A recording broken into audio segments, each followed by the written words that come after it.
কিছু রাজনীতি দিয়ে অর্জিত হয়, সব খারাপ কিছু রাজনীতির নামে ঘটে। এই দেশে যারা রাজনীতি ভাঙিয়ে খান তারাই রাজনীতিবিদ হিসাবে পরিচিত।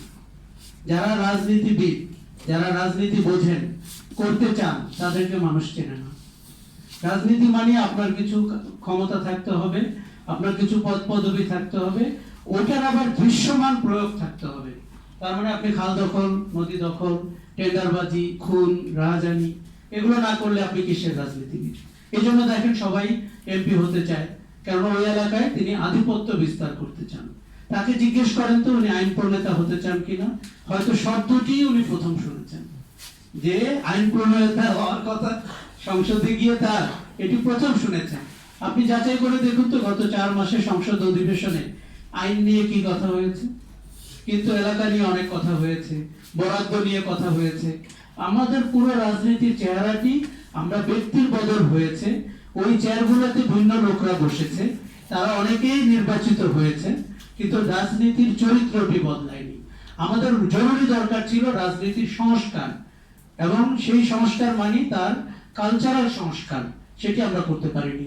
যে কারণে শুধু কারণ বাজার না, আমার ধারণা প্রায় সব জায়গাতেই পুরনো লোক যারা পালিয়ে গেছে, যারা খুন খারাপি করেছে, চুরি টুরি করেছে, ব্যাংক ডাকাতি করেছে, শেখ হাসিনার সাথে তো তার পরিবার 2-1 যেতে পেরেছেন, বাকিরা অন্যান্য ভাবে সীমান্ত অতিক্রম করেছেন, কেউ টাকা পয়সা দিয়ে ঢাকা এয়ারপোর্ট থেকে গিয়েছেন, কিন্তু তার জায়গাগুলো তো শূন্য থাকেনি। প্রকৃতি নাকি কোনো কিছু শূন্য রাখতে পছন্দ করে না, ফলে তার জায়গায় এখন যাদের প্রতিপত্তি আছে তারা ফিরে এসছে।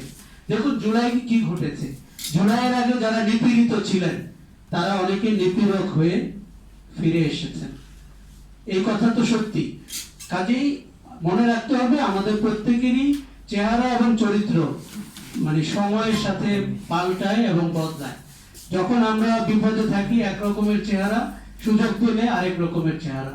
এইগুলোকেই তো আমরা আমাদের জীবন থেকে বাদ দিতে চেয়েছিলাম জুলাইতে, কিন্তু বাদ দেওয়ার জন্য আপনার যে সেফটি নেট দরকার, যে প্রতিষ্ঠানগুলোর সংস্কার দরকার, আপনার দুর্নীতি দমন কমিশন কিভাবে নিয়োগ হবে তার একটা প্রোটোকল দরকার, তত্ত্বাবধায়ক সরকার প্রধান, এইগুলোতে রাজনীতিবিদরা গড়িমসি করছেন। কেননা আপনার হাতে ক্ষমতা থাকতে হবে যাতে আপনি অনিয়ম করতে পারেন, দুর্নীতি করতে পারেন। এই যে ধান্দাবাজি রাজনীতি, এটি জুলাইতে বাদ হবে বলে আমাদের প্রত্যাশা তৈরি হয়েছিল। আগেই বলি যে দেখুন কোটা বিরোধী একটি আন্দোলন হাসিনা পতনের আন্দোলন বা ফ্যাসিবাদ পতনের আন্দোলনে রূপান্তরিত হয়েছিল। এই আন্দোলনের এই সম্প্রসারিত রূপটা, এর গর্ব আমরা যেন সবাই অনুভব করি। আমি আপনাদের প্রত্যেককে রাস্তায় দেখেছি, বাংলাদেশের মানুষ রাস্তায় নেমে হাসিনার বিদায়ে অভিনন্দন জানিয়েছে বাংলাদেশকে, তাই তো? কিন্তু আমরা এই সংস্কারটি বাস্তবায়ন করতে পারিনি রাজনীতি এবং প্রশাসনিক দপ্তরগুলোতে, এমনকি সরকারে, এমনকি নির্বাচনী ব্যবস্থায়। কাজেই ব্যর্থতার লিস্ট কিন্তু অনেক লম্বা, কিন্তু সবকিছুর দায়ভার কি যারা 5ই আগস্টে শেখ হাসিনাকে তাড়িয়ে দিয়েছিল তাদের? আসলে তো তা না। আপনারা আমরাই তো আবার এই সুবিধাবাদী অংশ হয়ে উঠেছি। আমরাই এখন খোঁজ করছি বগুড়ায় কার বাড়ি, আমরাই এখন খোঁজ করছি বিএনপির কাছাকাছি কি করে যাওয়া যায়, আমরাই এখন খোঁজ করছি সেই ব্যবসায়ীরা যারা কিয়ামত পর্যন্ত হাসিনাকে রাখতে চেয়েছিল, সেই লোক নিশ্চয়ই টাকা পয়সা খরচ করেছে, শুনেছি তরুণদেরকে দুর্নীতিবাজ করতে তার দারুণ ভূমিকা আছে। কাজেই মনে রাখতে হবে এই চরিত্রগুলো বাজারে রয়েছে। আর হাসিনার শাসনামল কিন্তু বাংলাদেশের একটা ব্যাপক দুর্নীতিগ্রস্ত সমাজ তৈরি করেছে। এই যে 53-54 জন লোক গণভবনে প্রেস কনফারেন্সের নামে যা যা করতো, এর চেয়ে দৃষ্টিকটু বিনোদনমূলক কন্টেন্ট কি আর বাজারে আছে? রাইট? এদেরকে নিয়ে উনি বিদেশ ভ্রমণে যেতেন, একবার 274 জন গেছে জাতিসংঘে কি এত লোক বসার জায়গা আছে? আপনি ভাবেন, আমার পরিচিত এক ফটোগ্রাফার 3 বার গেছে, তিনি নাকি ফটোগ্রাফিক অ্যাসোসিয়েশনের কি। কাজেই মানে আমি নামটা এই জন্য বললাম বোঝার জন্য, একজন কবি কোনোদিন যেতে পেরেছে, একজন সৎ সাংবাদিক, একজন ভালো ব্যবসায়ী কোনোদিন যেতে পেরেছে। কাজেই সমাজটি চলছে একটা ভিন্ন পথে।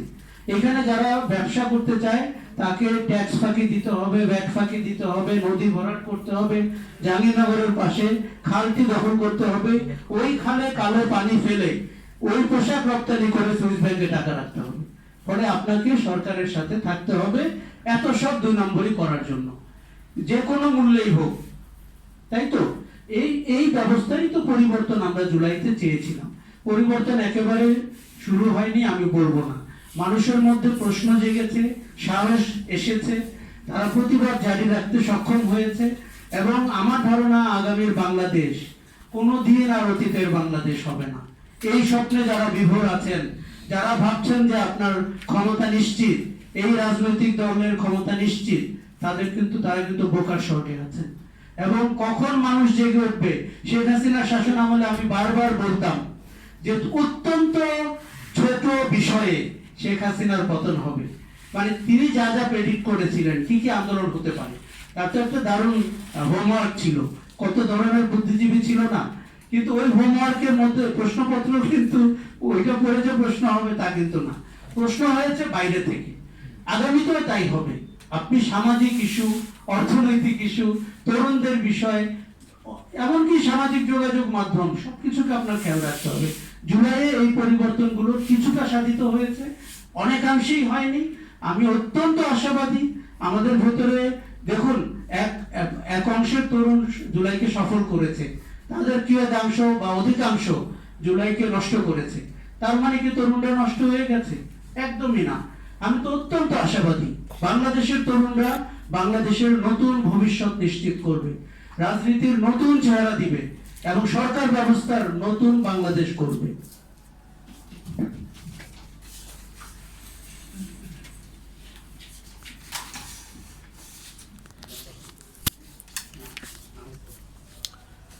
আলোচনা অনুষ্ঠান ঐক্যের জাতীয় প্রেস ক্লাবে প্রশ্নে জুলাই প্রথমেই যে গণঅভ্যুত্থান সফল নাকি ঐক্য বেহাত প্রয়োজন হয়, এই কারণ সেখানে আলোচনাটি ভিন্নতা চলছে আছে। জাতীয় প্রেস ক্লাবে। জুলাইয়ের পরে জুলাই যে ঐক্যটা ছিল, এই ঐক্যটা ছিল ভিন্নতা থাকা সত্ত্বেও এই জায়গায় আমরা এক, যে আমরা একটা ফ্যাসিবাদী শাসনের অধীনে থাকবো না, আমাদের উপর গুলি চলবে এটা আমরা হতে দিব না, আমাদের মানবিক অধিকারকে হরণ করা হবে এটা আমরা হতে দিব না। আমাদের যত ভিন্নতাই থাকুক এই একটা জায়গায় আমরা সকল ভিন্নতা সত্ত্বেও এক, তাই ঐক্য। এবং খেয়াল করবেন জুলাই গণঅভ্যুত্থানের 15ই জুলাইয়ের পর যখন আমাদের উপরে নির্বিচারে গুলি শুরু হলো, সেটা মূলত আমাদের উপর একটা যুদ্ধ চাপিয়ে দেওয়া হলো। যুদ্ধটা সশস্ত্র পর্যায়ে যায় নাই, কিন্তু এটা যুদ্ধের চেয়ে কম না, অন্তত তাদের দিক থেকে। কারণ তারা তাদের কাছে যত অস্ত্র ছিল সবই ব্যবহার করেছিল, এবং 5ই আগস্ট তারা সাজোয়া যান ব্যবহার করার সম্পূর্ণ পরিকল্পনা তাদের ছিল। তাহলে আপনাকে যখন যুদ্ধ চাপায় দেওয়া হয় তখন কমান্ড স্ট্রাকচার এবং আপনার ঐক্যের ধরনটা আসলে কেমন হয়। যুদ্ধের সময় আইদার আপনার বিরুদ্ধে যে যুদ্ধ করছে তিনি টিকে থাকবেন অথবা আপনি টিকে থাকবেন। কমান্ড স্ট্রাকচার হয় ইউনিটারি, কেন্দ্রীভূত, তখন খুব বেশি বিচার বিবেচনা করার সময় থাকে না, তখন আপনার আস্থা রাখতে হয়, ঐক্যবদ্ধভাবে আস্থা রাখতে হয় যে আমরা সবাই এই নেতৃত্বের উপর আস্থা রাখছি, উনি হচ্ছেন সেনাপতি। সেখান থেকে কমান্ড স্ট্রাকচারটা ফাংশন করে, রণকৌশল নির্ধারিত হয় এবং যুদ্ধটা হয়। ওয়ান্স 5 আগস্ট হয়ে গেল তখন তার যুদ্ধ নাই, তখন ঐক্যের ধরনটা কি হবে? তখন ঐক্যের ধরনটা ভিন্ন রকম হওয়ার কথা ছিল, কারণ তখন হচ্ছে দেশটা গঠন করার সময়, তখন তার যুদ্ধ করার সময় না। দেশটা গঠন করবেন যখন আপনি, তখন আপনি একটা সেন্ট্রালাইজ স্ট্রাকচার থেকে ওহী নাজিল করবেন, তাহলে তো ঐক্য থাকবে না। কারণ ওই সময়ে ঐক্যের ধরনটা এভাবে প্র্যাকটিস হওয়ার কথা ছিল না।